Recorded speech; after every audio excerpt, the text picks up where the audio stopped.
All right, everyone. Trump has now come out and said that there appears to be deception in regards to the Khashoggi case. Again, I'm probably pronouncing that wrong. I probably should study up the pronunciation. But what happened, for those that have been living under a rock, there was footage released by the Turks, although they're not releasing all of it for some reason. The Saudis have come out and said, basically, that there was foul play involved in this case. What happened is Khashoggi was a journalist, sort of a semi-dissident journalist who had written articles against the Saudi royal family. He went to the Saudi consulate, actually, in Istanbul, in Turkey. He never came back out. His wife was waiting for hours, never came out. And what the Saudi government has said apparently is, well, they were interrogating him, because under our laws it's illegal for him to be a dissident, basically. They accidentally killed him. Sorry about that, and the Turks did in fact enter the consulate as I suggested they should. And they did find some degree of evidence, supposedly, that there was foul play. There had been a problem there. They didn't find a body, so thinking probably he was moved to the consul's house, probably buried in a shallow grave or incinerated by now. And Trump has come out and said, well, it appears that there's deception going on with regards to the Saudi government. I'll tell you what that deception probably is. It's probably the Saudi government itself wanted to snuff out Khashoggi. They ordered him to be killed, and now they're trying to say, oh, no, it was rogue actors. Don't worry, we didn't order it. A few rogue Saudi individuals interrogated him the wrong way. We did not give him permission. Trust us, we didn't mean to kill him. It was an accident. By the way, no, you can't see the body. Sorry about that. You can't conduct an autopsy. Maybe months from now when it's too badly decomposed to fucking determine anything. That's what's probably going to happen. Rand Paul, who's about as non-interventionist as possible, has stepped in and is irate at the moment, saying that the arms deals that we're achieving with them should be rescinded. At this point, if that's Rand's judgment, that's pretty heavy. Generally speaking, Rand's like, yeah, do what you want. Sell what you want to who you want. Don't even care about foreign diplomacy, and he's saying this. That's going to carry more weight. That's going to carry more weight than if Trump suggested it within the Republican Party. And the Democrats are all on board. They're like, fuck, Saudi Arabia.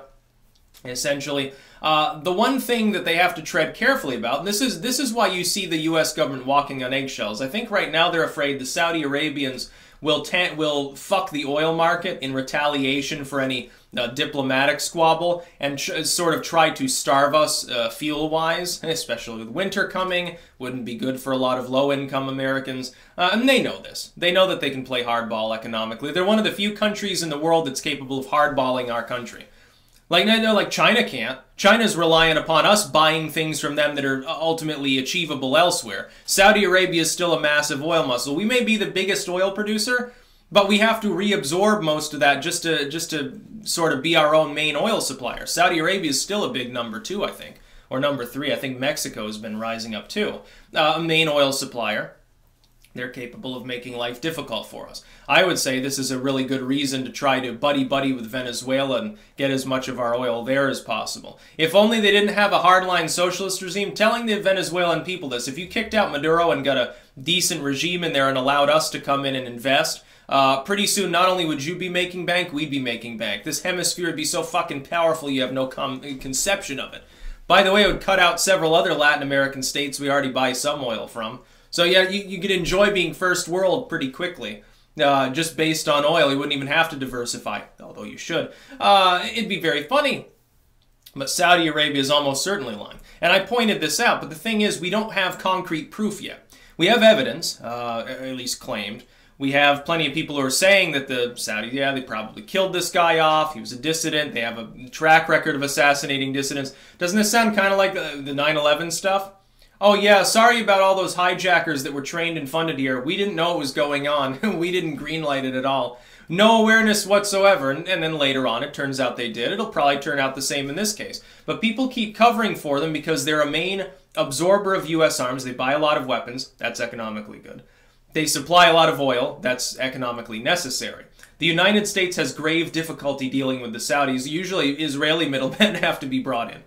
A smaller country, strategically important, militarily powerful, otherwise not really tourist location, I suppose, Jerusalem. And the Israelis primarily have influence over Saudi Arabia, and vice versa. There is some interchange there. By the way, right now, Israel, I believe, angry at the nation of Jordan for trying to end a long lease of certain farmland. They want it back. They're like, yeah, we're ending this lease for reasons. The Israelis are like, no, you're not. We will protest this and renegotiate this leasing deal, but you can't take the farmland back. Guess what happened is that Jordan leased a whole shit ton of arable land to Israelis to develop, and now they want it back now that it's developed. It's an interesting story we'll have to probably keep an eye on. But there's interesting stuff all over the Middle East. You've got Erdogan's regime is not exactly a great sponsor of high-level human rights. Erdogan is not exactly, a peacenik. He's not exactly the most liberal individual in the Middle East. Turkey was for a while basically the bastion of actual democratic sentiment in the region. Now it's obviously not so much anymore. Egypt, I think, is a better candidate, which is sad. As far as Saudi Arabia goes, though, you've got to understand that it is a totalitarian regime. Fully centralized. The House of Saud does literally whatever it wants, completely micro-controls everything, is currently engaged in a literal war in Yemen that nobody talks about. I think it's irresponsible that we continue to conduct operations there. Anyway, the fact that Yemeni civilians are being bombed by one of our so-called allies in the region begs the question why we're continuing to sell them arms. Now, I didn't need this Khashoggi case in order to say that we should stop the arms sales. We need to use that leverage over these countries. We need to use more diplomatic leverage over Saudi Arabia. It's becoming a nightmare diplomatically to deal with other Middle Eastern nations, the fact that we have such a partnership with them. It's just sort of the way that it is. So I would say with Trump claiming deception, it's probably true, but again, you'd still need more evidence. You're not going to be able to justify rescinding the arms deals by virtue of this. There are a million other reasons to do so, but the whole U.S. government, Republican and Democrat alike, have ignored those issues. Human rights abuses? Who fucking cares? It's just like Chinese human rights abuses. When's the last time a U.S. politician seriously cared about those?